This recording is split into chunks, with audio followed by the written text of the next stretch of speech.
Okay, this problem here is about calculating volumes of solids of revolution generated around when some certain curves revolve around the x-axis. Actually, when certain sets, so to say.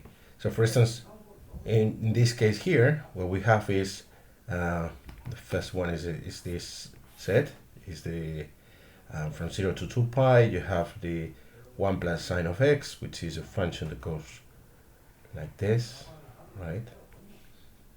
Okay, so this point here is 1, this one here is 2, and this is 0, of course. This point is pi, and this one here is 2 pi.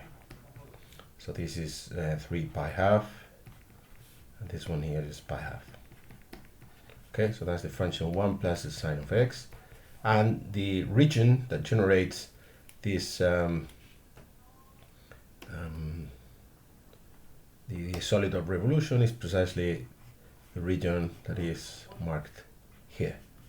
Okay, so you have this surface which when it rotates around this generates a volume, a solid, and we want to calculate the volume of this solid. Actually, this is what this solid looked like.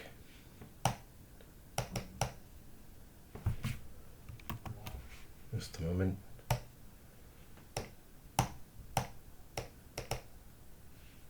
Here it is. Right? So when you make this rotation, as I mentioned, this is the volume that you generate. Okay? So the calculation of this volume follows the standard formula, which is the integral from 0 to 2 pi, so from the limits of the interval, right? Then you have to multiply by pi and then the square of the function. That is the general formula for every instance of this exercise. So in the first case, what we have f of x is just, as I said, 1 plus sine of x. And if we square it, then we have 1 plus 2 times the sine of x plus the sine square of x, right? And the sine square of x can be written as 1/2 1 minus the cosine of 2x, and that's the way we're going to write it because is more convenient to make the integral. So what we have here is 1/2 plus 1 is 3/2, right? Then we have 2 sine of x minus 1/2 cosine of 2x. So that's the function that we need to integrate here. So the volume will be pi times the integral from 0 to 2 pi, 3/2 plus 2 the sine of x minus 1/2 cosine of 2x dx. Okay, so both these integrals, the integral of the sine and the integral of the cosine of 2x, are 0, contribute 0, because we're integrating a function that, well, the sine of the cosine in a whole period. In the whole period, what you have is this. You have a function like this. That's the sine, for instance. Okay, and as you can see, this area and this area are the same and they have opposite signs, so they cancel each other, right, in the interval 0 to pi. With the cosine, the same thing happens, right? With the cosine, what you have is this is a similar thing. Actually, between 0 and 2 pi, the cosine of 2x makes two periods. So what you have is, it begins at 1 and it goes to 0.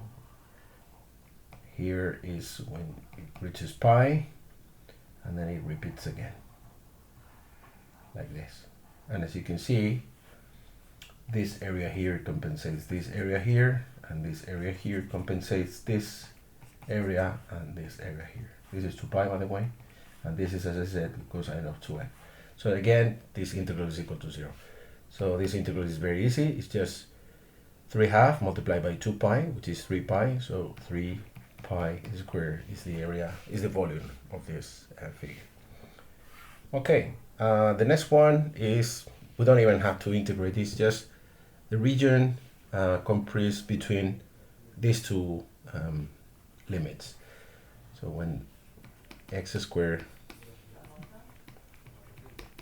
plus y squared is larger than or equal to r squared and smaller than or equal to 4r squared. If we plot this, what we have is the following. This equal to r squared is this circumference, right? Where the radius is r. If we extend it to 4r squared is equal to this circumference here, where this radius here is 2r. Okay, and now we have to make a solid of revolution around the x-axis. Okay, so we have to rotate this, and obviously each of them generates a sphere, but the region that we want to calculate the volume of is the region generated by this, which is clearly an outer sphere of radius 2r minus the volume of an inner sphere of volume r.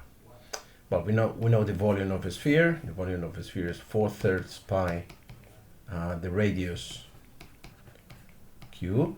That's the outer sphere, and the inner sphere is the same with the inner radius, which is r. So that's what we have, and this is of course 4 pi divided by 3 times r cube is a common factor in both, and here we have 8 to cube minus 1, which is 7. So what we have is 28 pi divided by 3 times r cube. Okay, so that's the volume of this solid of revolution generated by these two spheres, these two concentric spheres. Okay, this hollow sphere. And finally, the last one is the plane figure, well, the volume generated by the plane figure delimited by the curves sine of x and x between 0 and pi. Okay, let's see what this is. Between 0 and pi, the sine goes like this. All right, this is pi, this is 0, and this is 1. Okay, this is pi half, pi over 2. Okay, this is the sine of x. Now pi over 2 is 1 point something, and what we want now is to take the straight line x equal to y, x equal to y, which has the same slope as the sine here, because remember the sine for small x is equivalent to x. So this is the tangent here is x, so precisely the line here is this line, right? So let me just draw this in a different scale. So suppose that this is the sine, okay, right? This is pi, this is 0, so this is a straight line. So the volume we're talking about is the volume generated by this surface here, all right? Which, when this rotates around the x-axis, the straight line generates a cone, okay, a cone, and the other one generates, well, a solid with this profile, right? And we have to subtract this solid from the volume of a cone, okay? So let me calculate first the volume of a cone. Well, actually, we can calculate it simultaneously. The volume, the formula of the volume is pi times the integral from 0 to pi of the upper curve square, so x squared, minus the lower curve, which is the sine square, so minus the sine square of x dx. Okay, so that would be the volume.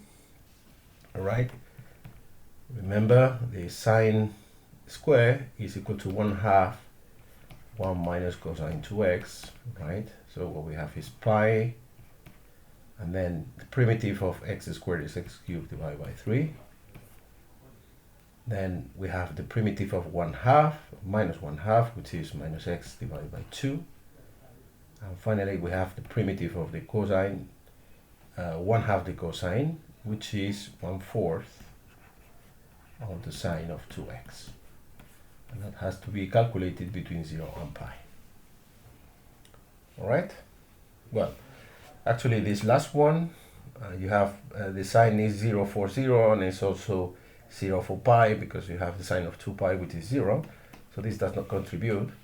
So the only contribution comes from these two terms, which are both 0 for x equal to 0. So we only have to substitute it x here at pi, sorry. So you have pi over multiplied by pi cubed divided by 3 minus pi half.